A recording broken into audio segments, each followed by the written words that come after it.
Evening all, and welcome back to episode 17 of Kerbal Space Program Kerbalism. In the last episode we went back to Minmus and completed some contracts giving us lots more money to spend, so we can upgrade things as we need to. We've got plenty of science, we'll go and spend that in a moment, but we finished up taking a mission to explore Duna. Now, this is something that's going to have to be done with a rover. There's no way I can launch that much life support into the air to keep my Kerbals alive, especially with my current track record. So to do that, we're going to have to build a probe. Maybe even a rover of some description. I'm not sure if we can unlock any wheels. But first, we need to know where Duna is. Kerbal alarm clock can tell us that. Let's go to the tracking station. We zoom right out. Duna's our next door neighbour. There it is. Right there. Getting closer by the second. Now, Kerbal alarm clock. In here, if I can get this right, an alarm transfer window. That's what we want. We want to transfer from Kerbin. No, we don't. Sorry. Transfer planet will be the sun, of course, from Kerbin, oops, very easy to go by, to Duna. There we are.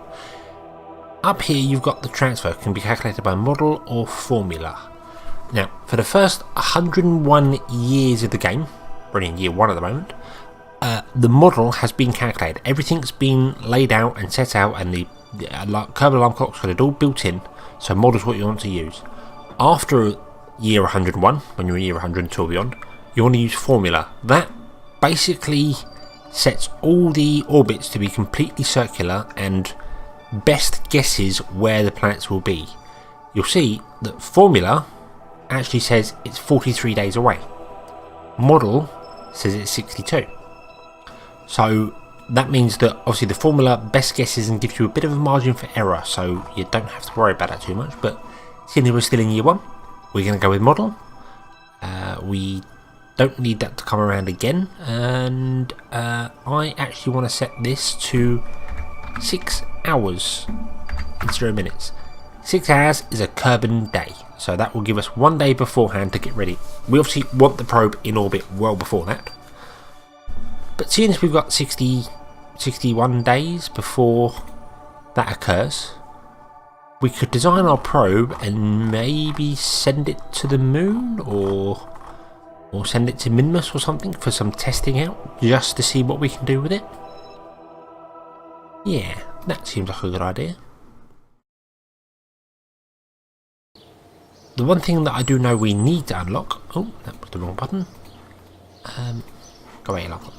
We need to unlock some better antennas, because the communitrons we have, this one here, very short range. It doesn't have the range to get anywhere near Duna, I don't think. Gigantic solar arrays? Communitron, that one acts as a relay, and a dish for long-range communication that should be enough to reach the nearest planet. With better signal processing, it can cover an entire sun system. I'm not sure what it means by better signal processing. So we've got a relay. That could be useful for putting somewhere. Maybe put it in a very high orbit. Let it bounce signals around. Kerbalism doesn't actually require direct line of sight. It's let's go back to the tracking station. Rather than if I had RemoteTech installed, which is a very fantastic mod, you would need actual direct line of sight to the KSC. You would need always have communications with that little tiny bit right there. That means that if that was on the other side of the planet, you would not be able to talk to the moon. You'd have to have a satellite network to do it. Kerbalism basically just says you need to be able to see the planet. That's it. If you're on the dark side of the moon over here, you can't see Kerbal, Kerbin, even. Kerbal's the sun. Kerbin, you can't see that, so you can't communicate with them. So on the dark side of the planet, that's all it breaks. So having a satellite in orbit to relay the messages can be quite good, but it's not needed. However, having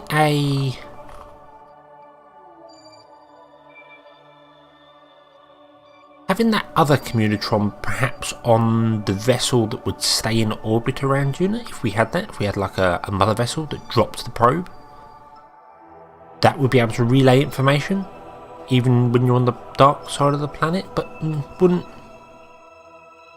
I'm not sure. I might pack both just to be sure, but definitely we need to unlock that. Definitely.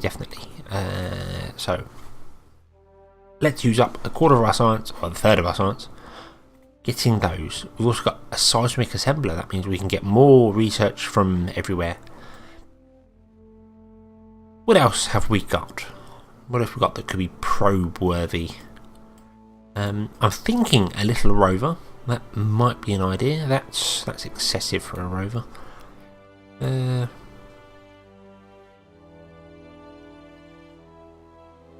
Wheels. There, they are really what we could do with. The rover wheels, they're self-powered. They allow you to use just electricity to move things around. We could also unlock a golf club, always useful. Make jab rover feature and external command seat. So to get them, we need to go either big parachutes, great big heat shields, or big food, big oxygen, and tacos. I think the tacos win that. The tacos win that hand down. And let's grab the wheels. Now, what else do we want? We can't unlock anything else on this wheel here because we don't have the 300 times. Going to use nuclear rockets to get there because, again, the most efficient. Just remember to pack enough actual fuel to get there. That would be useful. I don't really think anything else is kind of necessary right now. Maybe some new probe cores. There's the other communitron. That's pretty good. Anyway, that'll do. That'll do for the science for now. We'll keep it 200. So let's design a rover. And after spending far too much time in the space plane hangar, this is what we've come up with. Our little rover. Very, very simple design. Probe core at the front, battery behind, lots of solar panels, modular girders just for the main body, and science experiments along the top. Does have a reaction wheel in the back. It's simply to give us a little bit of stability control if we need it. Hopefully not.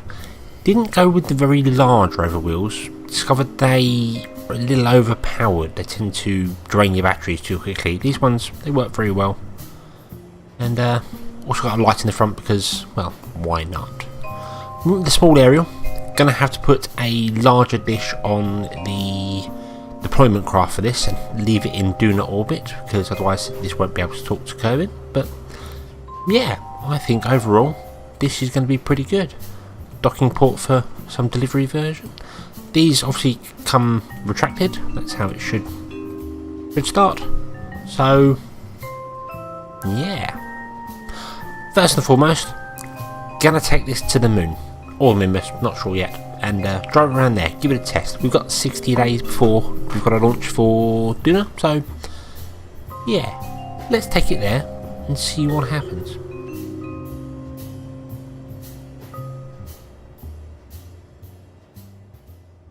And here we are in orbit of the moon, our little rover deployer. Now, going over the last little checks to make sure everything's going to work before I probably spontaneously explode into the surface of the moon, I've realised I've made a mistake with this craft. I've included the relay dish here. Not that it's needed being this close to Kerbal, we're only at the moon, but it's included. I have an aerial here for initial control, and I have an aerial here on the rover. But I don't have an aerial on the centre bit, the actual crane, if you will, that's going to land the rover onto the surface. That means that once I decouple here, and then detach here to turn the rover around, because it needs to be attached via the top node, I can't control this. And I'm not sure exactly how to get around this. Perhaps decoupling this node now and using the whole craft to attach to that would be an idea.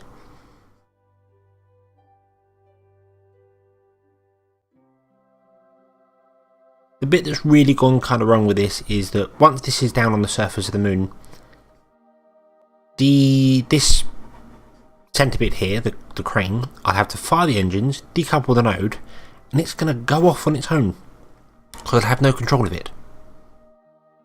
So that needs replanning. But other than that, this is working pretty well, I think. So right, we're pointing retrograde because that seems like the best kind of thing, and let's decouple this one. Go over to the rover. Control from here, set as target, and use MechJeb to point us at the target, hopefully without knocking our aerial off. Yep, that's good. Right. Back to the rover. Rover deployer, sorry. Control from here. Set as target. Target plus.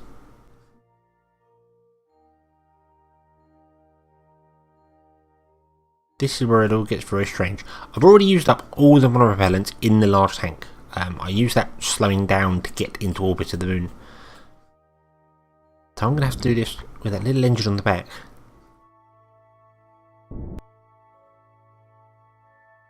Hope it doesn't all go completely wrong. I do have the monopropellants in here, but I'm saving that for, well, for this manoeuvre actually. So let's re-enable that. Give ourselves a bit more ability control. Dear,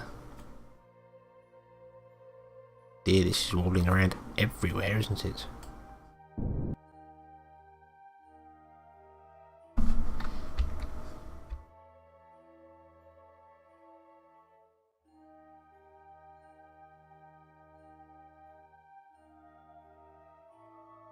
Well, let's see how this works here.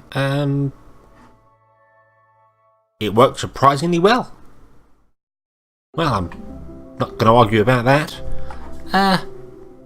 Okay. Oh. That was success. I'll add an aerial to this. I think that's what I'll do. But overall, this is well over-engineered, I think. I think I've overdone this and underdone the main stage again, because it's barely got to the moon with any fuel. But at least this time, we're not coming home. That's not part of the plan. So then, let's get this down to the surface of the moon. And here we are, on the moon. Kerbal is just rising there. However, the sun has set, meaning we will not have much electric charge for this evening. Our satellite is still in orbit, going around, but I think she's already out of range of our rover here, so we're directly communicating with Kerbal. When going to Duna, I think I'd have to have the parent craft in a higher orbit so it gives more information. Either that or send multiple probes to try and create a relay around Duna. I'm not sure. I don't really know. But we're here. We have gathered some science already, just as a quick test to find out about it. The crane is well, let me show you. It's yeah, I've lost control of it. Completely lost control of it. I don't have any ability to do anything with this whatsoever. But because MechJeb's last command was to keep this thing upright, that's what it's just going to do for the rest of time by the looks of things. Yeah. Not really sure. Did burn a lot of fuel. These engines are very, very hungry. Very hungry indeed. And also, 3 of them was a bad idea. When I had this connected, one of the engines was actually burning the top here. So, yeah, very precarious coming down. Did actually take a couple of attempts to do it, gotta admit. I had to reload it a few times because, well, things exploded, things went wrong. Yeah, but we're here. We're here on the moon. So, we're in the twin craters apparently. I'm going to go driving back for a bit just to see how robust this thing is and see how long it takes me to tip it over.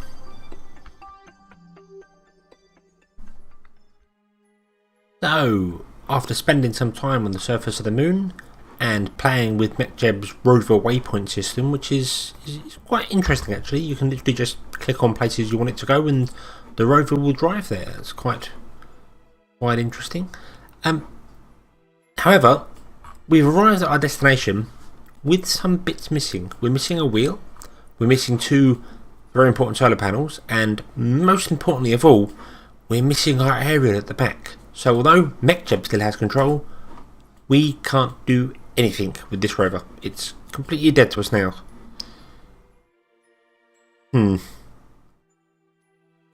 So, all is not lost though. Learnt some valuable things about this.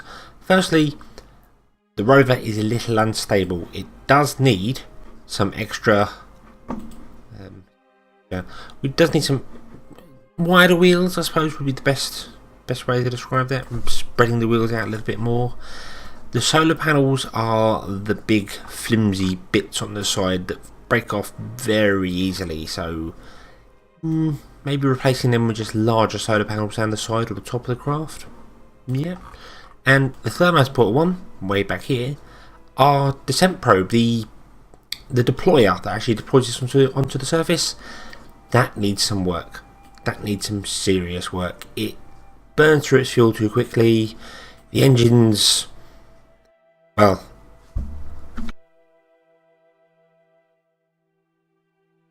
the engine's set far to the craft they're approaching, so, and it needs an aerial. So yes, that does need work. I know Duna has an atmosphere, a thin one at that, but you can use parachutes there, so that's going to help.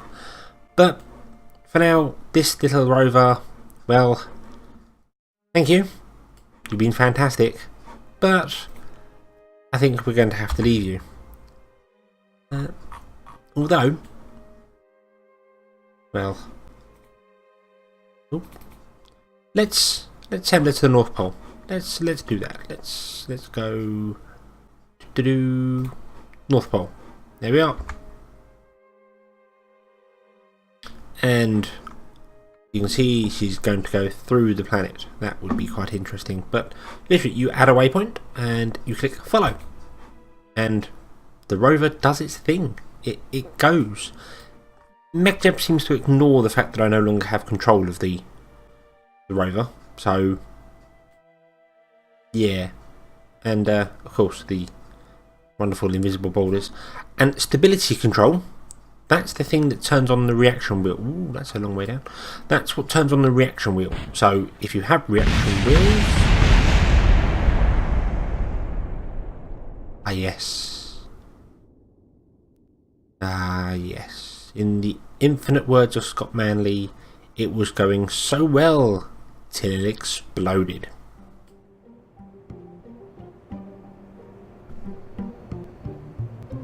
And so the Rover Mark II comes to life.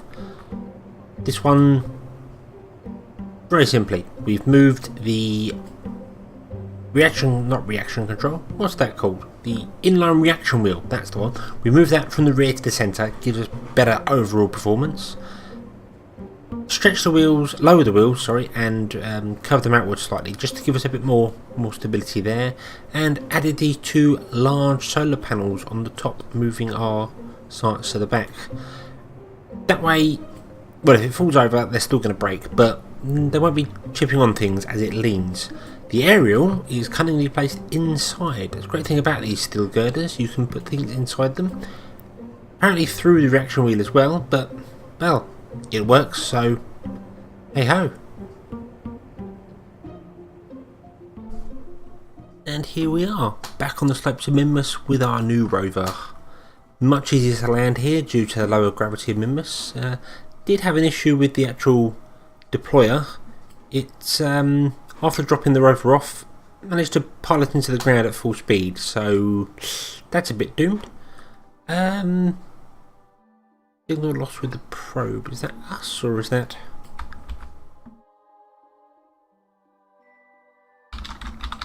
Yep, I think that's us. We've lost control of this craft already, but that doesn't matter.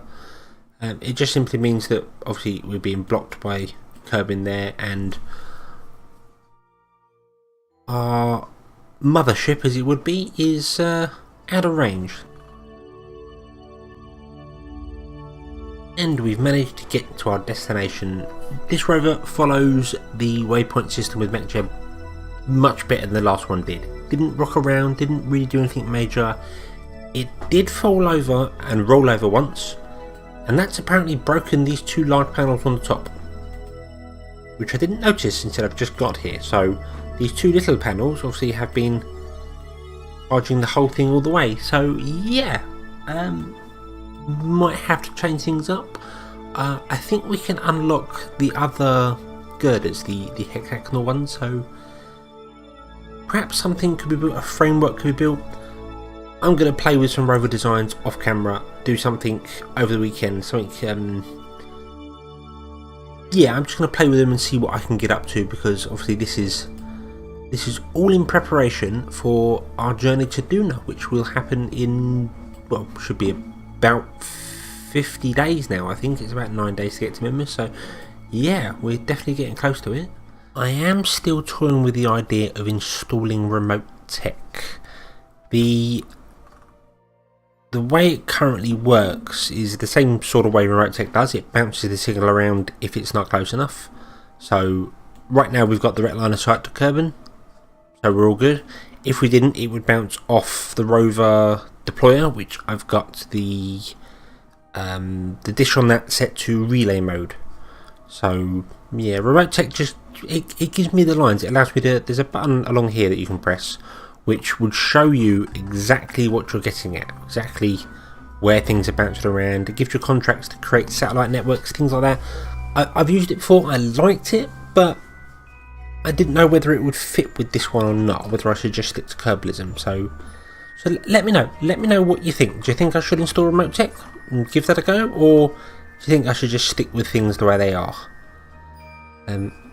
Either way, more rover testing is needed, and yes, 50 days and 3 hours until our Duna mission must commence. So I've also got to design a craft to get to Duna.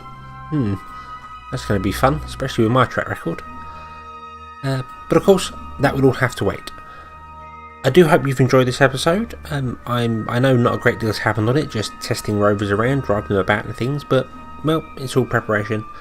So I hope to see you next time, and until then, as always, have fun.